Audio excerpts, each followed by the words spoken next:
Welcome to Roundup Reddit. Today we have a tale of unexpected love from the dark and haunting world of Bloodborne. Let's jump right in. Story 1. I fell in love with a doll. Sometimes I feel like I was destined to be the bad kid. My dad walked out on my mom and I before I could walk, and I remember being angry and confused about it from the moment I could form a thought. To make things worse, my parents decided to name me Dietrich, which is maybe the most skinhead-sounding name you can have. Pair that with some hand-me-down Cochranes and a jean jacket, and you've got yourself a certified red flag. All of this is to say that I was a serious piece of shit kid. I started stealing my mom's cigarettes at 11. I had my first fight at 12. And I probably would have been arrested at 13 if I didn't pin that break-in on my buddy Julian. Mom put up with me the best she could until I hiked a Dos Equis bottle through the passenger side window of my principal's Chevy and got my second expulsion. It was at this moment that Mom decided serious measures had to be taken before her stupid teen son wound up with an adult-sized rap sheet. Her solution? Moving from our little apartment in Cheektowaga all the way to a decrepit crypt just outside of Baltimore. The house had 3 bedrooms, creaking wooden floors, and was way out of Mom's price range. But thankfully, that didn't matter, because she had just inherited the place. The house belonged to my grandmother, who I must have met maybe once or twice as a little kid. I have a very distinct memory of telling her she was a shit word because she wouldn't put peanut butter on my bananas. Whatever the reason that drove Grandma away from our little family, it wasn't enough to take us out of the will, even though the house and its inhabitants of dumb pretties, as she called them, was the only thing on it. Mom thought that taking me from one small town to another would be a fresh start. Truth be told, I didn't really care. I didn't have any real friends left back home, and I was already bored of my latest girlfriend, who was some dumb freshman I had no business seeing in the first place. I was 16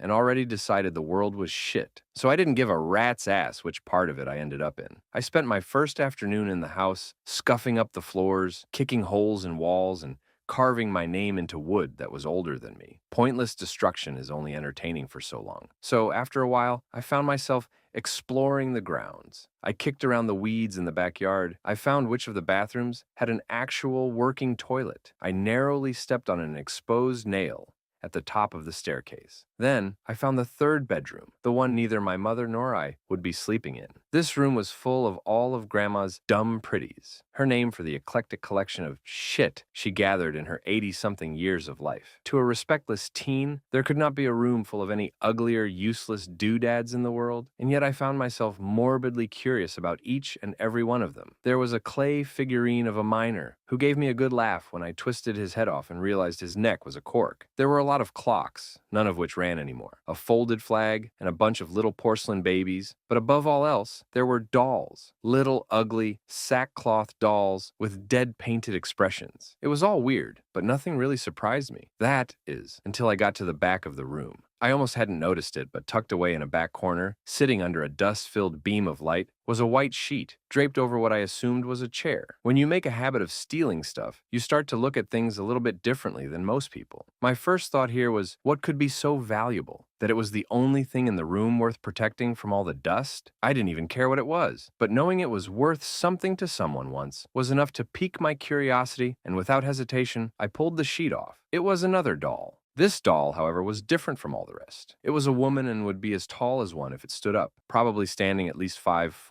or maybe taller. Her body was built more like a puppet than a doll, with ball joints at the wrists and elbows and shoulders, anywhere a person's arms or legs would bend. The doll's silhouette was almost perfect, if not for her arms and legs feeling a bit too long and lanky, and the paint that would be her skin was starting to chip and peel to reveal the wood beneath. That is, everywhere, except for her face. My God, her face. I still have trouble describing it now. It was perfect, made of porcelain or something like that, much finer than the wood. If you weren't looking close enough, you'd swear it was the face of a real girl. A young black woman, to be precise, probably my age or a bit older, with long, curly, real hair falling over her face. That face was flawless, not like the rest of its body, with not even a chip in the paint to break the illusion. I remember reaching my hand out to touch it, but stopping, completely wigged out by the thing. She didn't even have minor imperfections you might find on an actual person's face. She looked like one of those Renaissance statues, unbelievably lifelike to the point of being better than reality. Her cheekbones were perfectly carved or molded onto whatever material the face was made of. Her nose had little nostrils, and her lips even parted ever so slightly into what was almost a smirk. The only thing that broke the illusion were her striking golden glass eyes, which started perfectly forward, lacking in that look of life real people had. My trance was interrupted by the sound of my mom entering the room behind me. "Dietrich, I swear to God, if you keep kicking holes in my walls." She saw what I had found, and her face instantly broke into a pout. Her eyes were immediately trained on the doll, and I quickly moved my hand away from it. "What is this thing?" I asked. I didn't have to specify what. "Her name is Calliope," Mom responded. She had a scolding kind of tone, probably hoping I would show more respect to my late grandmother's things. "Your grandmother bought her at a carnival in France when she was about your age. She said she was made by some famous doll maker, and that she had always wanted one of his dolls ever since she was a little girl." "Neat," I said, a bit disinterested now that I had more context. "Yeah, your father always liked her too." It was my turn to pout now. Mom had broken the no dad talk rule, and then had simply walked out of the room with nothing more than a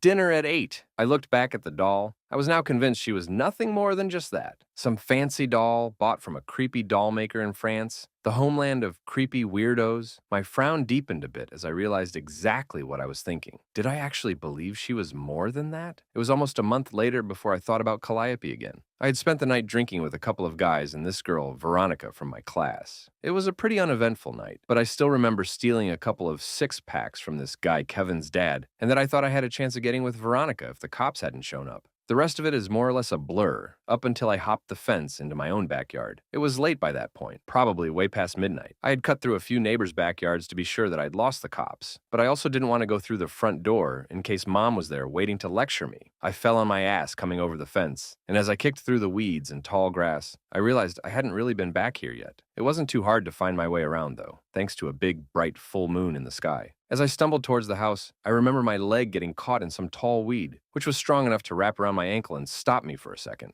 As I knelt down to tug myself free, I noticed a weird white patch in the middle of the yard, reflecting the moonlight. I ran my fingers over it and realized it was concrete, a rectangle foundation, about 4 feet long, with an uneven surface. I figured there must have been a shed there at some point. Got my leg free and went inside. I climbed through the kitchen window and up the staircase towards my bedroom. I thought all of my stealthiness was for nothing when I kicked something in the hallway just outside of my mom's room. She didn't seem to wake up, and I cursed under my breath and carefully made my way past several obstacles in the pitch-black hallway. I remember being empty when I left for school that morning. When I got to my room, I went straight to bed, not even taking my shoes off. It wasn't long before I started getting this weird feeling, like I was being watched by someone else in the room. I glanced around, and even though it was dark, I was pretty sure nobody was there. I would have seen them, right? Some silhouette of a person, or I would have heard them breathing or moving or something. Still, I couldn't shake the feeling and found myself glancing at a corner of the room just by my dresser. Even when I fell asleep, I would wake up several more times in the night and look back over at that same spot, sure that someone was there watching me. The next morning, I knew why, when I saw Calliope slumped over in a chair in that very same corner of my room. I marched through the hallway, now tightly packed with boxes of Grandma's doodads, straight to Mom and asked her why that creepy fucking doll was in my room. She rolled her eyes. "I need space in that bedroom for my home office, and it sure as hell isn't going in my room or out in the living room to creep out guests." I didn't listen and dragged the doll out into the hallway before going right back to sleep. When I woke up later, she was back in my room, so I dragged her back out again. This cycle repeated for a few days until eventually I just had to live with the fact that I was always going to wake up to that doll staring at me. I sat there one morning, just staring into her cold, motionless eyes. They were so shiny and perfect, even after all this time, that I could see my own reflection in them. Grandma's weird-ass doll was becoming more than a creepy, unwanted presence in my life. She was becoming an intrusive mockery of my defiance. That night, I decided to get rid of her. I grabbed the doll's arm and dragged her out into the living room. I wasn't just getting rid of the problem. Now I was making a point to Mom, showing her why I wasn't to be fucked with. I laid the doll's head against the bricks of the fireplace and stomped my boot down on her jaw. Instantly, I felt strange, watching that perfect, lifelike face shatter like glass. My dramatic execution felt, for a moment, like it had a real victim, but then seeing the portions of her human face split into uneven pieces was like an uncanny reminder of just how good this inanimate thing was at mimicking life. I know now that in that moment, her little glass eye was staring back up at me. I left the shattered doll and went to sleep. When I woke up, she was back in her chair, as intact as the day I found her. I was quiet at breakfast that morning. I remember I couldn't touch my food and couldn't bring myself to make eye contact with my mother. I didn't say a word when she said, "I'm glad you stopped being stubborn about that doll." I would have thought a boy your age would be thrilled to have a girl in his room. She laughed. I didn't tell her about Calliope. I never believed in the supernatural, but I immediately knew something was wrong with that doll. I'm not ashamed to admit that I was scared shitless, and I was afraid of what might happen if I went to my mom about the doll, not that she would even believe me. I made it a rule not to bother Calliope. I wouldn't even touch the doll again, which also made my room a place of never-ending tension. I hated when I had to go in there and started to sleep on the couch in the living room or at a friend's house. When eventually I had no choice but to sleep in my own bed again, I would spend hours every night laying awake, staring at the doll, knowing that the moment I looked away, she would get her revenge. Time went on, and revenge never came. Slowly, I stopped being afraid of Calliope, but I still stared at her. It became less of a defense mechanism and more admiration. I admired the doll for her beauty, how still and perfect her face was, and how striking her yellow eyes were behind the sheen of glass. Before long, Calliope was becoming all I could think about. I'd drift off during class, thinking about her eyes. I'd call girls by her name by complete accident. I even became less of a troublemaker because all I wanted to do at the end of the day was come home and stare at the doll. It wasn't long before I was talking to her, telling her about my day, and even sitting next to me on the bed as I did so. My head was always clear around Calliope. She never spoke back, but I could swear she understood everything I was saying, like she understood me in a way no friend or girl ever had. She didn't need to say anything to prove it. At the same time, I was starting to have nightmares. I dreamt about nails in the floorboards. I dreamt visions of my staircase, growing longer and steeper and darker as I stared at it. I dreamt about a malevolent, faceless being pressing its ear up against my door, a shadow in the backyard beneath the moonlight, and a woman standing at the top of a staircase staring down at me. The dreams were always obscure, with an ominous feeling about the unclear images I saw in them. This didn't stop me from waking up in a panic, sweat on my forehead, and clutching my chest like I might have a heart attack right then and there. Then, I'd look over at Calliope, and everything would be okay. The panic would stop, I'd catch my breath, and I'd be able to fall back asleep knowing that she was watching me sleep. The panic would stop, I'd catch my breath, and I'd be able to fall back asleep knowing that she was watching me sleep. It didn't get by me that my closeness to Calliope was making Mom uncomfortable. Occasionally, she would hear me talking through the door and come in expecting to see a friend or a girl, and instead see Calliope, laying limp as ever in her chair. She always looked at the doll with fear, kind of like I looked at her before Calliope, and I had started to get along. The look would only get worse when she glanced back at me, the kind of look I'm sure plenty of people get from their families before being locked up in an asylum or something. It's probably for this reason that Mom sent me to live with my great uncle just under a year after we had moved into the new house. She gave plenty of reasons. Great Uncle Abel was coming down with Alzheimer's and needed someone to take care of him. I was hanging out with the wrong crowd, which was why we left New York State in the first place. She even let her true colors show a bit the night before I left, snapping, "You're too damn old to be talking to dolls," before hiding her head in her hands and quietly sobbing at the dinner table. I didn't fight it. I had no reason to stay, though I kept thinking to myself, what a shame it would be to leave Calliope behind. I spent a few years with Uncle Abel, and for the most part, they were uneventful. Abel's Alzheimer's was more or less easy to deal with, at least for a while, and by this point, I had more or less calmed down.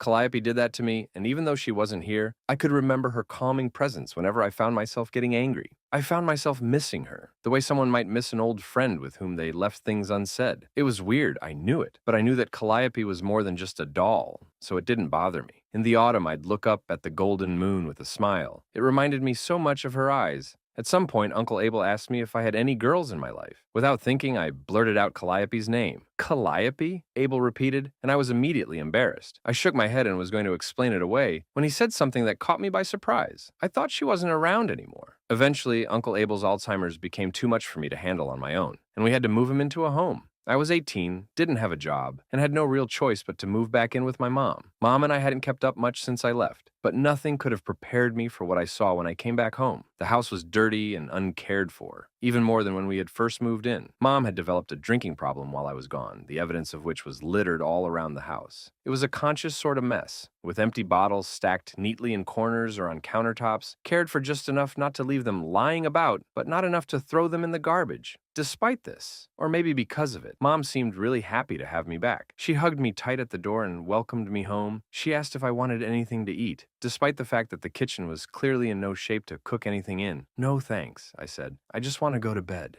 I was half lying, and she could tell. She told me the hallway was kind of a mess. If I didn't want to deal with cleaning it up, I could just sleep on the couch or on her bed even, and she'd sleep in the living room. I told her to stop being ridiculous and broke away from her hug, despite her clear reluctance to let go. I climbed up the stairs, very nearly stepping on an exposed nail at the top step, and turned down the hall to my room. It was packed with boxes, clothes, rolled up carpet, and even furniture. It looked less like the lazy storage solution Mom would have me believe it to be, and more like a barricade. I picked through the stuff easily and approached the door to my old bedroom, only to find myself frozen in place. My hand on the doorknob trembled. I found myself wondering, what if she wasn't in there? What if she was? Which would be worse? I felt riddled with anxiety, thinking of all the things I would have to say and how I would say them. I was worried that Calliope wouldn't understand and wouldn't forgive me. I felt like she would ask where I was all those years, and I wouldn't know how to answer. I swallowed my nerve and opened the door, and there she was, sitting in the corner, like she always had,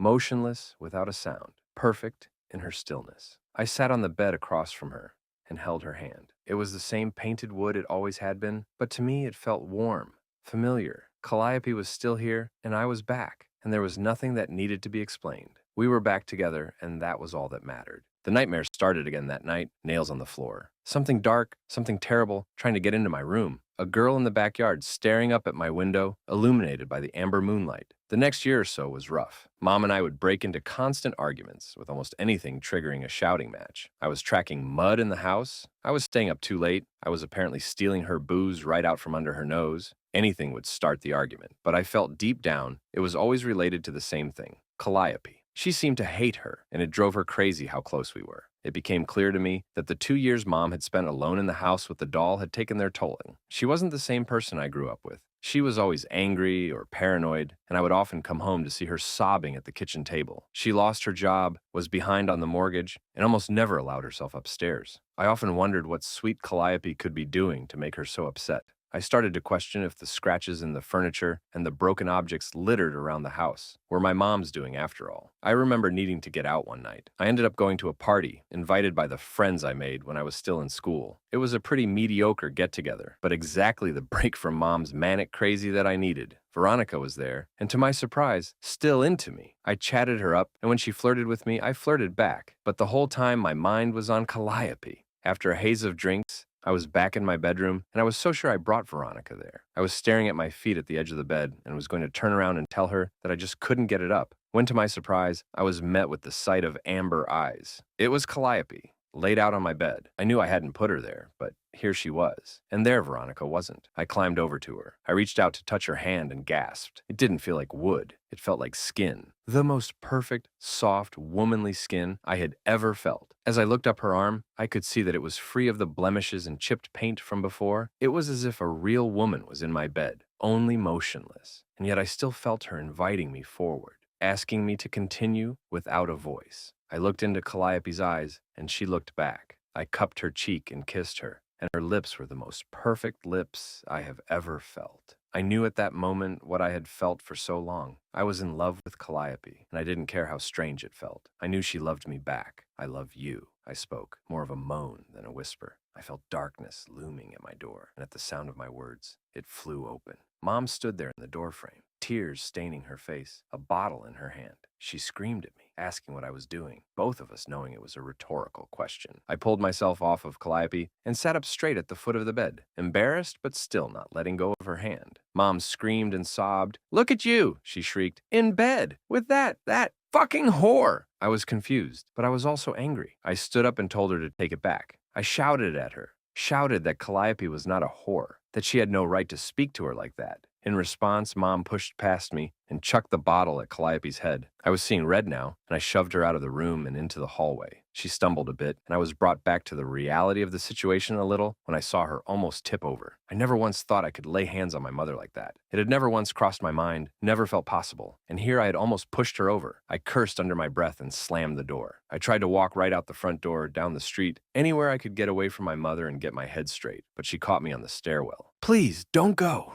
she stammered, tears running down her face and choking her words. Don't leave me alone here with her. Not now. Not after that. I tried to shoo her off of me, but she latched onto me like her life depended on it. I tried to tell her to calm down, that nothing was going to happen. I said I needed to go, but she just kept shaking her head, sobbing, screaming that she was going to kill her. I shouted at her that it was just one of Grandma's dolls and nothing else. Something I didn't even believe. How could a doll ever hurt her? I asked. Because my mother never bought that doll, she shrieked. I was confused and tried to take a step back, but she latched onto me. She fell quiet for a minute, choking on her own tears, before continuing, trying to be more clear before her panicked, frantic sobbing. Calliope was your grandmother's maid. That little French whore was always flirting with your father, always giving in to his advances, always. I was immediately stunned by the mention of my dad, and she could see the expression on my face change. Her tone became more frantic, more defensive. I was 16 and pregnant, and he was going to leave me for her. That little slut. So I pushed her down the stairs. She shut her eyes, probably unable to stand the judgment and the shock in my gaze. I pushed her down the stairs, then I buried her with Daddy's cement out back. It was like she was reverting back to that little girl as she spoke. She opened her eyes, which were red from the strain and crying, and shouted in my face, I killed her, and now she's going to kill me. You can't leave, Dietrich. You can't let her kill me. I was shocked. I felt my heart pounding in my chest, and she just kept shaking me, rocking me back and forth as she tugged on my shirt. I whispered for her to stop, then I said it outright. Then I shouted it and shoved her when she didn't let go. Her grip on my shirt slipped, and she stumbled backward, stepping onto the exposed nail at the top of the staircase. She shrieked in pain and tumbled backward, the nail tearing through her foot as she collapsed down the flight of stairs. I was frozen in shock, watching as she hit every stair on her way to the bottom. I had to catch my breath before I followed her down, slowly ascending every step, careful not to step on the smeared blood and shifting all of my weight on the banister, feeling like I might collapse myself. Mom was laying on the floor at the foot of the staircase, a twisted mess of a person. A hole was torn from the center of her foot outward through her toes. Her neck was crooked, bone jutting out where it bent at an impossible angle. Her right arm was beneath her body, her left one bent backward, and her legs folded. She lay there still, looking like a discarded doll, and if not for her wheezing, could have well played the part. Please, she whined, staring up at me through the tears and blood in her eyes. Dietrich, please, Dietrich, please. I clutched my mouth. I was staring at my mother, broken in a way no boy should ever have to see a parent. I was also looking at a murderer, a killer who had just confessed to ending an innocent life out of jealousy. Not just any life, either. My Calliope, who had once lived, only to be robbed from life too early by the woman on the floor in front of me. Dietrich,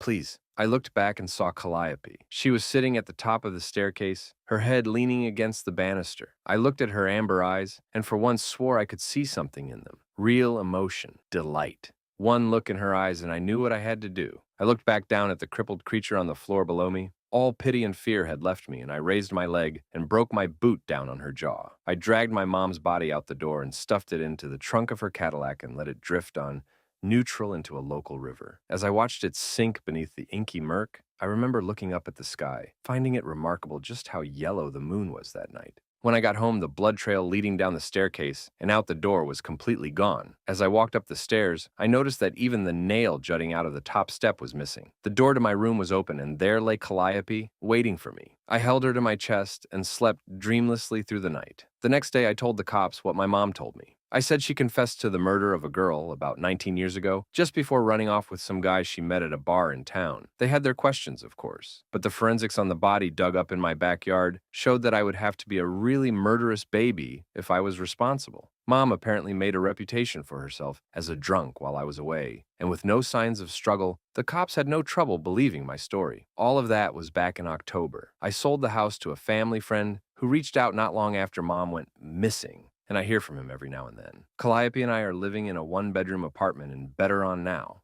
I think she likes the beach. I'm hoping we can move to France someday, somewhere with a beach. I don't regret what I did. Even if I wish my mother was still the person she was before we moved into that house, I know that all of that was a lie. She was a killer the whole time. Anyone who would rob the world of an angel like Calliope deserved what they had coming. I'm making this post because I recently got a call from the guy who bought that old house. He usually calls me every other week, sometimes to check in, ask if I heard from my mom, who is technically wanted for murder. So why would I tell him if I did? And sometimes to ask mundane questions about the house. This time was different, though. After his usual small talk, he asked me about the doll I left among my mom's stuff. You know, the one that kind of looks like her. Except for the yellow eyes, I'm leaving now, before mom's doll can get me like Calliope fought her. I'm never setting foot in that house again, and I hope when I'm gone, this post can maybe clear things up a bit. I'm not scared though. Cautious, sure, but I have Calliope here to protect me. We're together now and nothing is going to tear us apart. As I'm writing this though, I keep glancing out my window. I can't help but feel anxious about how unseasonably yellow the moon is tonight. Story 2.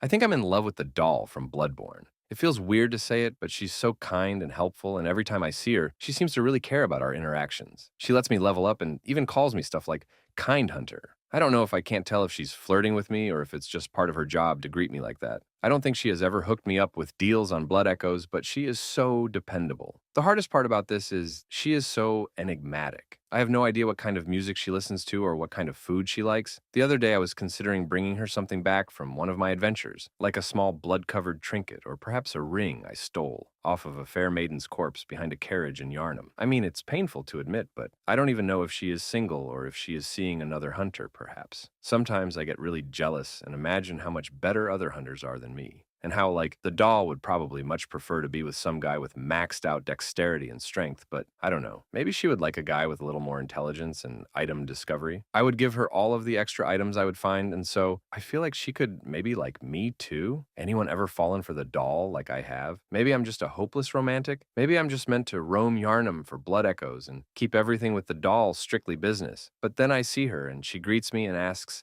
how she can be of service, and I fall in love all over again. Story 3. Can any human or T-doll fall in love with the commander? Can T-dolls feel love? As far as I know, there is no example of a T-doll feeling love for the commander or in love with him. Someone may think of the oath as a marriage, but that was not true due to an old discussion post where I was. Asking about the oaths, we know about some dolls with unique personal characteristics that have strange behaviors, and that could be an indication that any kind of feelings and personality changes grow. There is also affection, which can be a game mechanic. But even if you take affection to the limit, the vast majority of the dolls seem to feel deep friendship, respect, or empathy. PA-15 seems to be an exception, feeling some kind of excitement all the time, or she's just trying to be funny. I'm not talking about the special T-dolls because they're quite complex. I personally think that humans, Kalina, Persica, or even Helion would be much more interested in us than any regular T-doll. Kalina seems to be very attached to the commander, but I'm not sure if she's being friendly or not. In one chapter, she's telling us to never let her alone or something like that. While Persica doesn't seem to be in bad terms with the commander, and Helion, it's in special case, since there's a meme about she being lonely, but I'm not sure if that could have some kind of relevance at all. I'm not going to talk about the other characters, because I can't see a SF or any other enemy as a viable option due to lack of interaction. If you've ever found yourself in a similar predicament, let us know in the comments. Don't forget to like and subscribe. Until next time.